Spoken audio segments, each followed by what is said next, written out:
আসসালামু আলাইকুম। আজকের বাজারে আবারও বড় ধরনের সেলিং প্রেশার আমরা লক্ষ্য করেছি। ডিএসইএক্স আজকে 63 পয়েন্ট কমে 5722 এ ক্লোজ করেছে। তো আজকের ইন্ডেক্স কতটা কমেছে সেটা বাজারের আসল গল্প না। আজকে সবচেয়ে গুরুত্বপূর্ণ বিষয় হচ্ছে 5760 থেকে 5800 সাপোর্ট জোনটা কিন্তু ভেঙে ফেলেছে।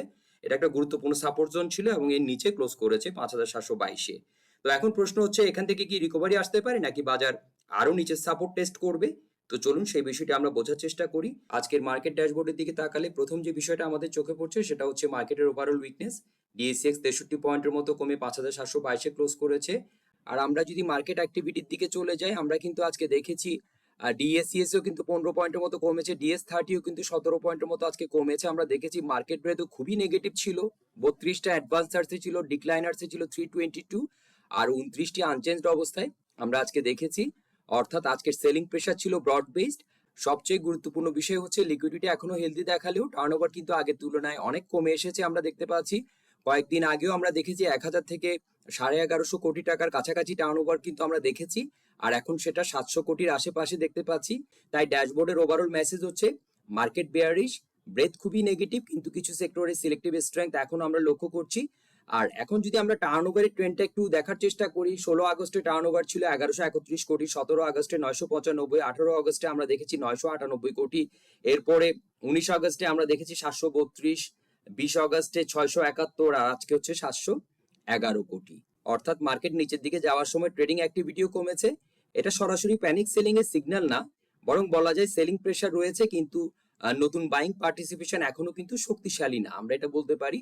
তো এখন যদি আমরা ডিসিএক্স এর ডেইলি চার্টের দিকে তাকাই, গত ট্রেডিং সেশনে আমরা বলছিলাম যে ডিসিএক্স 5900 থেকে 5940 এর রেজিস্ট্যান্স জোন থেকে রিজেকশন পাওয়ার পর ধারাবাহিকভাবে নিচে এসেছে এবং 5760 থেকে 5800 সাপোর্ট জোন ধরে রাখার একটা চেষ্টা আমরা দেখেছি। আমরা যদি এর আগে তিনটা ক্যান্ডেল ধরে বলার চেষ্টা করি, ইএমএ 50 এখানে কিন্তু সাপোর্ট হিসেবে কাজ করেছে, এটাকে রেসপেক্ট করেছে। 5737 পর্যন্ত নেমেও ক্লোজটা করেছে 5769 আমরা দেখেছিলাম, ঠিক আছে। মানে এই তিনটা ক্যান্ডেলে কিন্তু আমরা দেখেছি এই গুরুত্বপূর্ণ সাপোর্টটাকে রেসপেক্ট করেছে। তো আজকে কিন্তু একটা ভিন্ন চিত্র আমরা দেখলাম, ইএমএ 50কেও ভেঙেছে, গুরুত্বপূর্ণ সাপোর্টকেও ভেঙেছে। তো এখন কিন্তু পরিষ্কারভাবে আমরা দেখতে পাচ্ছি শর্ট টার্ম টেকনিক্যাল পিকচার এখন বেয়ারিশ, এক কথায় যদি বলার চেষ্টা করি। তো এখন 5760 থেকে 5800 যে জোনটি রয়েছে, এটা একটা ইমিডিয়েট রিজেকশন লেভেল হিসেবে আমি এটাকে দেখছি। যদি ডিসিএক্স আবার এই জোন রিক্লেম করে এবং সেখানে সাস্টেন করতে পারে, তাহলে রিকভারি অ্যাটেম্পটের সুযোগ তৈরি হবে। কিন্তু ডাউনসাইড প্রেশার চলতে থাকলে পরবর্তী গুরুত্বপূর্ণ সাপোর্ট হচ্ছে 5630 থেকে 5685। এই জোনটি এখন সবচেয়ে গুরুত্বপূর্ণ ডাউনসাইড রেফারেন্স আমাদের জন্য। এটাকে আমরা এখন অবজার্ভ করবো যেখানে কি ধরনের রিঅ্যাকশন দিচ্ছে। তো এখন আমরা দেখে নিই টপ 5 ভলিউম সেক্টরে আজকে কারা কারা ছিল, আমরা দেখে নিই। Textile, mutual fund, bank, pharmaceuticals and chemicals এবং ইন্স্যুরেন্স। তো এখন আমরা খুব সংক্ষেপে দেখে নেই যে সেক্টর ইন্ডেক্স আমাদেরকে কি বলছে, টপ 5 ভলিউম সেক্টরের ইন্ডেক্স আমাদের কি বলছে। প্রথমে টেক্সটাইলে আমরা দেখতে পাচ্ছি পিচফর্কের একটা ইম্পর্টেন্ট লেভেল এবং ইএমএ 50 এবং অ্যাসেন্ডিং চ্যানেলের যে লোয়ার লাইন যেটা রয়েছে, তিনোটা কিন্তু কনফ্লুয়েন্স তৈরি করেছে এখানে, ঠিক আছে। আমরা যদি তিনোটা থেকে দেখতে পাচ্ছি একই লেভেলে কনফ্লুয়েন্স তৈরি করেছে, আমরা একটা জোন হিসেবে বলার চেষ্টা করব 3980 থেকে 40-এর লেভেলটাকে, আমরা 40-20-এর লেভেলটাকে আমরা এখানে অবজার্ভ করব। আগেও কিন্তু এই লেভেল থেকে সাপোর্ট নিতে আমরা দেখেছি। তো এখনো কিন্তু আমরা যদি একটু দেখার চেষ্টা করি স্ট্রাকচারটাকে, কিন্তু আমরা বলবো যে একটা কনসলিডেশনে রয়েছে, ঠিক আছে এখনো।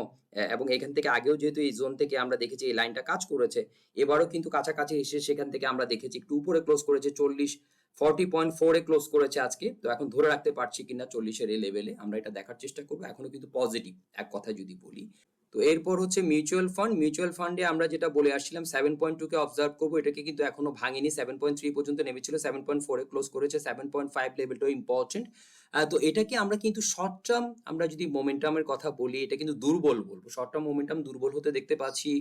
মোমেন্টাম আমরা দেখতে আরএসআই কিন্তু 45, ঠিক আছে। এবং আমরা যদি মুভিং অ্যাভারেজ লাইন ধরে বলার চেষ্টা করি, ইএমএ 50 নিচে রয়েছে, হ্যাঁ। কিন্তু পজিটিভ যেটা, আমরা যেটা 7.2 লেভেল ধরে যদি বলি, এটা এটা কিন্তু আগেও এই লেভেল থেকে আমরা দেখেছি ঘুরে দাঁড়িয়েছে, ঠিক আছে। আজকেও কিন্তু আমরা দেখেছি 7.3 কাছাকাছি এসে এটাকে ধরে রেখেছে। মানে এই জোনটাকে আমরা অবজার্ভ করবো 7.2, 7.5 এর এই লেভেলটাকে এখন অবজার্ভ করবো, কারণ 7.7টা হচ্ছে উপরে। তো এখন তো যেহেতু জ্ঞান ফ্যানের নিচে আছে, সো এটাকে আমি এখন আর কাউন্ট করছি না। 7.5 পর্যন্ত, 7.2 থেকে 7.5 এই লেভেলটাকে এখন অবজার্ভ করবো। তো শর্ট টার্মে যদি বলি, এখন কিন্তু আমরা দুর্বল দেখতে পাচ্ছি, মোমেন্টাম একটু দুর্বল হতে দেখতে পাচ্ছি। তো এখন দেখার বিষয় যে এটা আবার ঘুরে দাঁড়াতে পারছে কিনা। এটা ছিল মিউচুয়াল ফান্ড আর ব্যাংক, এখন কিন্তু 15.2 এখানে ধরে রেখেছে। 15 লেভেলটাকে আমরা অবজার্ভ করছিলাম, এখানে বলছিলাম। এখন কিন্তু আমরা বেয়ারিশ দেখতে পাচ্ছি শর্ট টার্মে এবং মোমেন্টামও কিন্তু দুর্বল হতে আমরা দেখতে পাচ্ছি। তো এখন দেখার বিষয় যে 15 এর লেভেলটা কিভাবে রিঅ্যাক্ট করছে এখানে, এটা আমরা দেখার চেষ্টা করব। তো এটা ছিল ব্যাংক। এরপর হচ্ছে ফার্মাসিউটিক্যালস অ্যান্ড কেমিক্যালস। এটা শর্ট টার্ম মোমেন্টাম কিন্তু এখন দুর্বল আমরা দেখতে পাচ্ছি এবং দেখেন আমাদের যে একটা লেভেলের কথা বলেছিলাম 372, এটাকে ভেঙেছে 369। তো এটা আমরা দুর্বল বলবো এটাকে, ঠিক আছে? তো এরপর হচ্ছে আজকে যে 5 নম্বরে ইন্স্যুরেন্স। তো ইন্স্যুরেন্সে আমরা যেটা বলছিলাম যে 54, 30 থেকে 54, 40 এই লেভেলকে কিন্তু এখনো রেসপেক্ট করছে এবং আজকে যদিও আমরা রেড ক্যান্ডেল দেখতে পাচ্ছি কিন্তু এখনো এই লেভেলের উপরে ধরে রেখেছে 54, 80-তে রয়েছে। হ্যাঁ, এটার স্ট্রাকচারে কিন্তু এখনো ওরকম বড় কোনো চেঞ্জ আমরা দেখতে পাচ্ছি না। তো আমরা দেখে নিলাম টপ 5 ভলিউম সেক্টর, এগুলো টেকনিক্যাল হেলথ কি রয়েছে, স্ট্রেংথ এবং উইকনেস গুলো নিয়ে বলার চেষ্টা করেছি। ভলিউম বেশি হলেও টপ 5 সেক্টরের মধ্যে আজকে কিন্তু ব্রড বেসড বুলিশ স্ট্রেংথ আমরা দেখতে পাইনি। তো এখন আমরা দেখে নিই আজকের ভলিউম লিডার বোর্ডে কারা জায়গা করে নিয়েছে। আমরা যদি দেখার চেষ্টা করি আমরা দেখতে পাচ্ছি Far Chemical, Sharp Industries, South East Bank, ML Dyeing, Saiham text, Beximco limited এগুলো কিন্তু ভলিউম লিডার বোর্ডে জায়গা করে নিয়েছে। তো আজকে যে স্টকগুলো নিয়ে কথা বলবো সেগুলো হচ্ছে Far Chemical, Sharp Industries, Saiham Text, ML Dyeing, Runner Auto, Family Tex এবং এসআইসিএল। তো আমরা দেখে নিই এগুলোর স্ট্রাকচার কি রয়েছে, স্ট্রেংথ এবং উইকনেস গুলো দেখার চেষ্টা করি। তো প্রথমে হচ্ছে ফার কেমিক্যাল। ফার কেমিক্যালে আমরা একটা ইম্পর্টেন্ট লেভেল আইডেন্টিফাই করেছিলাম যেটা কাজ করেছে ট্রিপল ক্যান্ডেলস্টিক প্যাটার্ন মর্নিং স্টারের মতো বলেছিলাম। যদিও 100% গ্রামার ফলো করছে না, আমরা জানি যে মার্কেট সবসময় গ্রামার ফলো করে না। তো এখানে কিন্তু আমরা দেখেছি যে প্রথম ক্যান্ডেলে 50% উপরে ক্লোজ করেছে। তো ক্যান্ডেলটাও ভালো হয়েছে, ভলিউম সাপোর্ট রয়েছে। এক কথায় যদি বলি একটা কিন্তু পজিটিভ ক্যান্ডেল আমরা দেখতে পাচ্ছি এবং আমাদের যে সাপোর্ট আইডেন্টিফাই করার যে বিষয়টা এটা এখন পর্যন্ত দেখা যাচ্ছে যে কাজ করেছে। তো এখন আমরা 1890 থেকে 19 লেভেলটাকে অবজার্ভ করবো সাপোর্ট হিসাবে, এটা ধরে রাখতে পারছি কিনা। আর উপরে একটা ইম্পর্টেন্ট লেভেল হিসাবে আমরা যেটাকে দেখবো সেটা হচ্ছে 2120 থেকে 2150 এর লেভেলটা, ওখানে গিয়ে কি ধরনের রিয়েকশন দেখাচ্ছে। এরপর হচ্ছে শার্প ইন্ডাস্ট্রিজ। শার্প ইন্ডাস্ট্রিজে আমি কিন্তু একটা লেভেল শেয়ার করেছিলাম, এখানে কিন্তু আমরা ইএমএ 50 এবং গ্যানফেনের একটা কনফ্লুয়েন্স তৈরি হতে দেখেছি এবং এই লেভেলটি কাজ করেছে আমরা দেখতে পাচ্ছি। এবং এখন যে ক্যান্ডেলটা তৈরি করেছে ইএমএ 20 কাছাকাছি ক্লোজটা হয়েছে, আমরা দেখেছি একই লেভেলে ক্লোজ করেছে। এখন যদি 37 এর উপর অ্যাকসেপ্টেন্স ধরে রাখতে পারে সেক্ষেত্রে একটা ইম্পর্টেন্ট লেভেল 4250, 42 থেকে 4250 লেভেলটা আমাদের জন্য ইম্পর্টেন্ট হতে পারে, এটাকে আমরা অবজার্ভ করব। আর সাপোর্ট হিসাবে এই আগের যে লেভেল সেটাকে আমরা দেখব 31 থেকে 3150 এর লেভেলটা এখানে ধরে রাখতে পারছি কিনা এটা দেখার চেষ্টা করব, এই জোনটাকে আমরা দেখার চেষ্টা করব। তো এটাও আমাদের যে লেভেল আইডেন্টিফাই করার যে ব্যাপারটা আমাদের এটা কাজ করেছে, আমরা যেখান থেকে সাপোর্টটা কথা বলেছিলাম সেটা কিন্তু অ্যানালাইসিসটাকে কাজ করতে আমরা দেখতে পাচ্ছি। তো এটা ছিল শার্প ইন্ডাস্ট্রিজ। এরপর হচ্ছে সাইহাম টেক্স। সাইহাম টেক্সে আমি একটা লেভেলের কথা বলেছিলাম 32, সেখানে গিয়ে ফিয়ার ফেস করতে দেখতে পাচ্ছি 3130-তে ক্লোজ করেছে। ভলিউম দেখে এখানে পার্শিয়াল প্রফিট টেকিং এরকম একটা ইঙ্গিত আমরা পাচ্ছি। পরবর্তীতে সাপোর্ট হিসেবে আমরা এখানে অবজার্ভ করবো 29.70 থেকে 30 এর লেভেলটাকে। আর ইমিডিয়েট রিজেকশন হিসেবে 32 কে ভেঙে যদি একটু অ্যাকসেপ্টেন্স ধরে রাখতে পারে সেক্ষেত্রে 34 লেভেলটা ইম্পর্টেন্ট হতে পারে। এখন কিন্তু স্ট্রাকচার ভালো আছে, মোমেন্টামও আমরা ভালো দেখতে পাচ্ছি। এটা ছিল সাইহাম টেক্স। এরপর হচ্ছে এমএল ডাইং। এমএল ডাইং এ আমরা দেখতে পাচ্ছি এখানে কিন্তু একটা সাপোর্টের কথা বলেছিলাম, ইএমএ 50 কাছাকাছি ধরে রাখতে পারছি কিনা। হারামি ক্রসের কথা বলেছিলাম, আজকে কিন্তু একটা রেড ক্যান্ডেল আমরা দেখেছি 14-20 এখনো কিন্তু ধরে রেখেছে ইম্পর্টেন্ট লেভেলের উপর। তো ধরে রাখতে পারছি কিনা আমরা এটাকে অবজার্ভ করবো। আর এটা ইমিডিয়েট রিজেকশন লেভেল হিসাবে, রেজিস্ট্যান্স হিসাবে আমরা 1460 লেভেলটা এটা কি করছে, এখানে কি ধরনের রিয়েকশন দেখাচ্ছে সেটা আমরা দেখার চেষ্টা করব, ঠিক আছে? তো এখন 14-20 আমাদের জন্য কিন্তু আমাদের অবজারভেশনের জন্য একটা ইম্পর্টেন্ট প্রাইস লেভেল। তো এটা ছিল এমএল ডাইং। এরপর হচ্ছে রানার অটো। রানার অটোতে আমরা দেখতে পাচ্ছি একটা ইম্পর্টেন্ট লেভেলের কাছাকাছি ক্লোজ করেছে 53। এই লেভেলটাকে ভেঙে এটার উপর অ্যাকসেপ্টেন্স ধরে রাখতে পারছে কিনা সেটা দেখার বিষয়। যদিও প্রাইসটা কিছুটা বেড়েছে গত দিনের তুলনায় আমরা দেখতে পাচ্ছি। যদি 53 উপর ধরে রাখতে পারে সেক্ষেত্রে পরবর্তী একটা ইম্পর্টেন্ট লেভেল হতে পারে যেটাকে আমরা অবজার্ভ করব 58 লেভেলটাকে। 58 থেকে 5850 লেভেলটাকে আমরা অবজার্ভ করার চেষ্টা করব। এখনো কিন্তু আমরা স্ট্রং দেখতে পাচ্ছি স্ট্রাকচার, ঠিক আছে, এক কথায় যদি আমরা বলার চেষ্টা করি। তো এরপর হচ্ছে ফ্যামিলি ট্যাক্স। ফ্যামিলি ট্যাক্সে আমি কিন্তু এখানে একটা ইম্পর্টেন্ট লেভেল আপনাদের সাথে শেয়ার করেছিলাম, 3 লেভেলটা ইম্পর্টেন্ট হবে, সেখানে রিজেকশন ফেস করতে আমরা দেখতে পাচ্ছি। এখন কিন্তু 2.50 রয়েছে।